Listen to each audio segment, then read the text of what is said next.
Hello, everybody. Welcome back to my channel. This is your man, ChukwumaijemNwosu. And let me adjust this. There we go.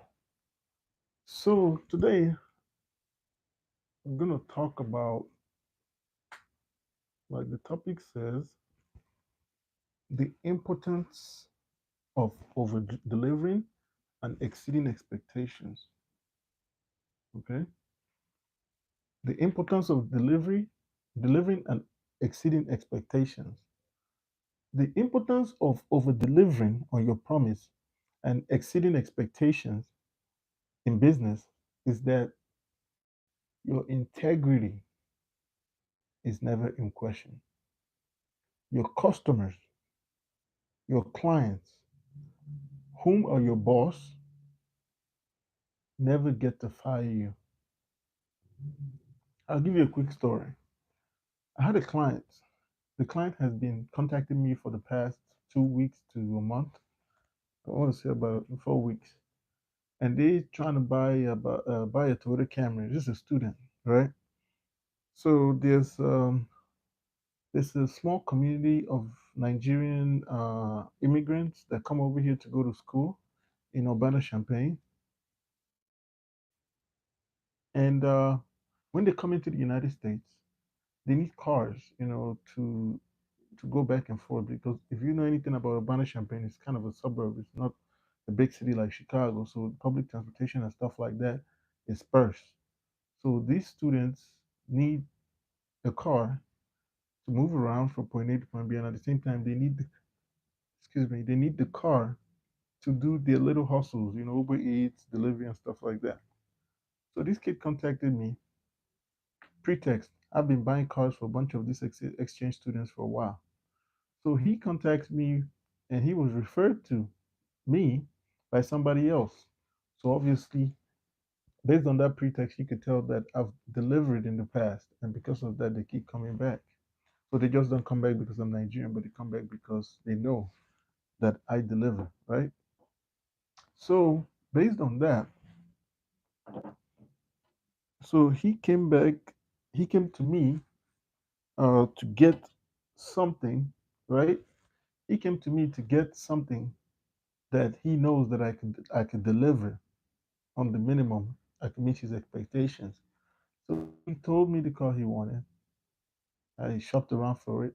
I found something with one of my in my network of wholesale dealers, and the guy that I found the car with, which is one of the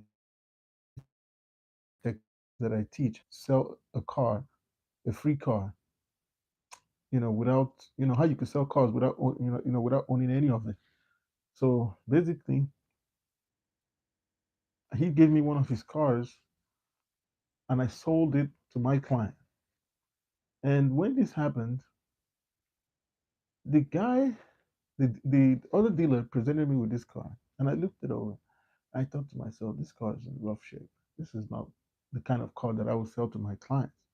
The bumpers needed some paint work. The rear bumper needed some paint work. Front bumper needed some paint work. The interior was dirty.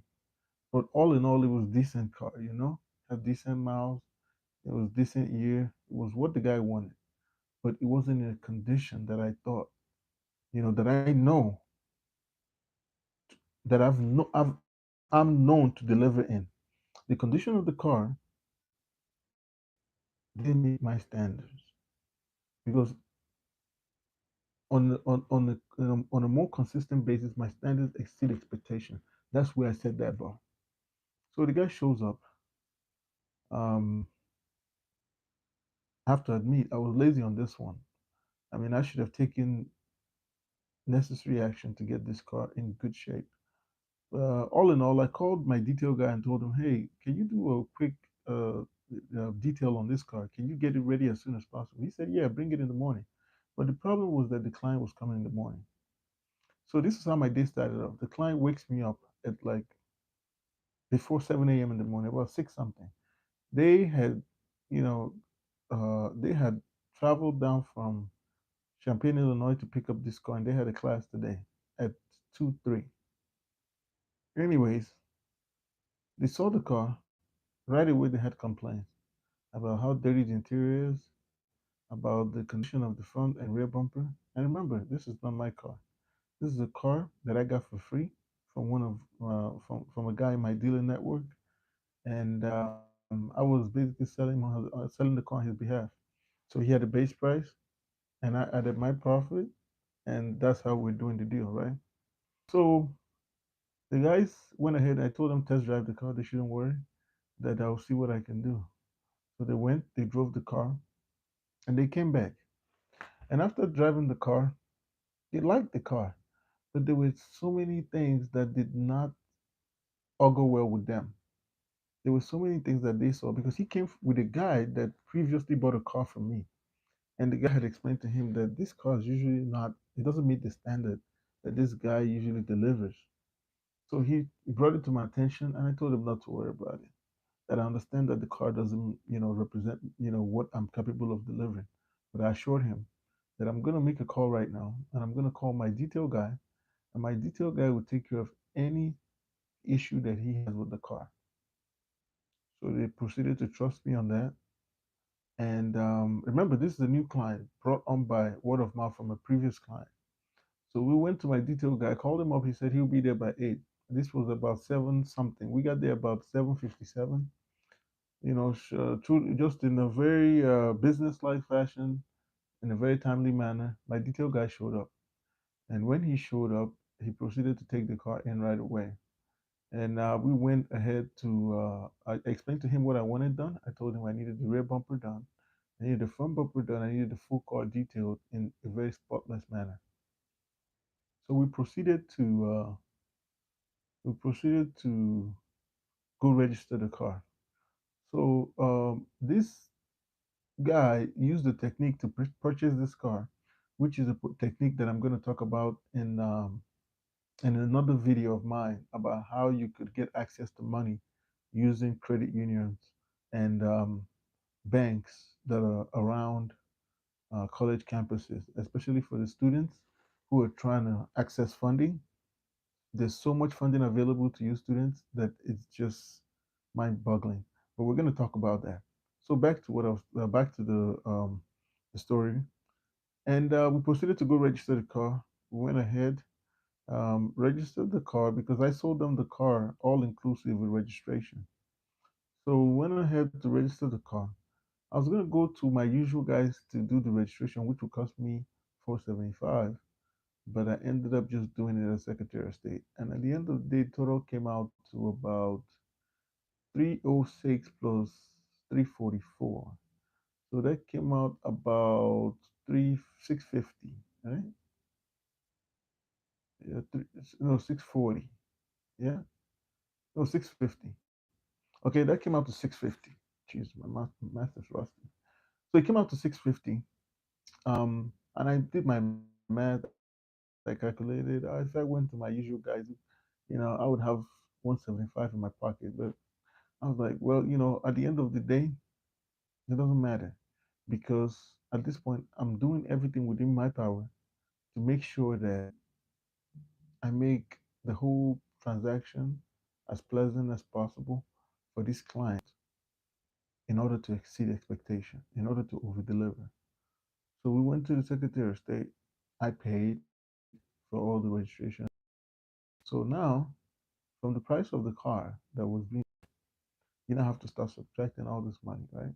So at the end of the day, the steps I was taking was cutting into my profit, but I didn't mind because I'd rather lose some money than lose a client, not a potential client, a current client that has the potential to bring more clients, right? So I went ahead to do the registration, and after that, I took them to go eat, get some food, and showed them around the city, and basically did as much as I could to show them around and basically keep them entertained and occupied while the car was getting ready. And now, by the time we were done with lunch, the detail guy called me and told me that the car is ready. At first, my detail guy played a joke on me. My detail guy was like, "Hey, I don't think I could finish the call today. And my heart just went, oh my God, what is this dude talking about? What does he mean he cannot finish his call today? And then I thought about it, and he was like, oh, I'm just kidding. Oh my, it was such a sense of relief. So he told me he did not he did not ready my mind for what to expect when, I showed up. So at the end of the day, I told my clients that the car was ready. They were elated, they were excited. Went back to the place. When they saw the car, the look on their face let me know that I had over delivered and I had exceeded expectations. Not only did my body man do the rear bumper, he did the front bumper. He blacked out all the plastics that were wearing out. You know how you have these used some cars over the years, the black plastic starts to turn gray. He blacked all that out. Did an excellent job touching up every aspect of the car. The client couldn't believe it. Not only did he do that, he even put nylon covers on the seats so that while the client is driving back to the university campus, the seats have time to dry, and the piece of clothing does not get soaked by the seat that was still drying because the detail was still fresh. So after that, the client was able to see and validate that when I say something, I do. So my client was able to validate that I'm not just someone that talks, I also deliver. So at the end of the day, we got the car out of the shop,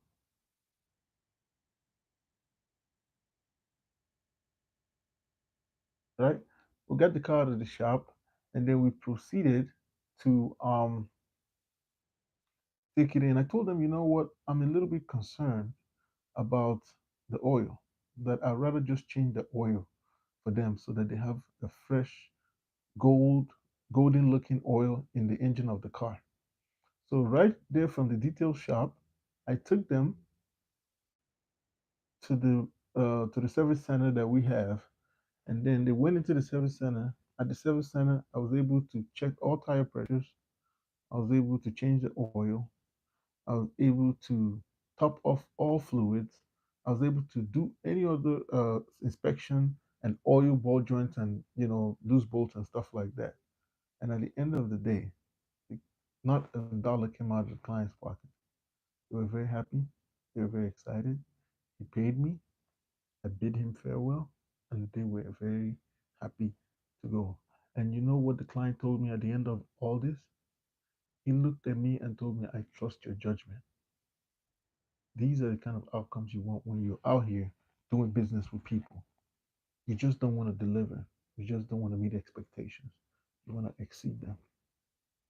What do you think are the odds of these guys coming back to buy more cars from me or referring me to other incoming students? Leave a comment in the comment section and let me know. Okay? And if you want to see how this car turned out, right? Go to my Instagram. It's at ChukwumaijemNwosu, ChukwumaijemNwosu. It's my first name and my last name, all put together, no spaces. And you can see the outcome of this wonderful car. So that was what I was able to do. So when you're in business, you just like Grant Cardone said, you have to exceed expectations. You have to do what the customer doesn't expect for you to do. If the customer expects you to deliver here, you have to deliver here. So in business, it's all about exceeding the expectation of the client. Because don't forget, no matter what kind of line of work you're in or business that you're in, the customer is your boss. And if you don't please the customer, okay, regardless of you are the CEO of the company or not, the customer is the number one boss. And if the customer does not see any reason to believe in your product, they will not buy. And the goal at the end of the day is to win over those dollars, right? And it's not just win over the dollar, but service the customer in such a way that they're happy and they keep coming back to you to do business with you because you're such a pleasure to do business with. So, guys, that was my story about uh, my experience today, starting at somewhere around 6 o'clock, and it ended at about this audio ended about 2 o'clock, and the client was able to drive off happy. So share in the comment section if you have any stories about exceeding client expectations and over delivering on your products and services. And like always, I'll catch you on the next video. Thanks for checking in for those that did. Thank you.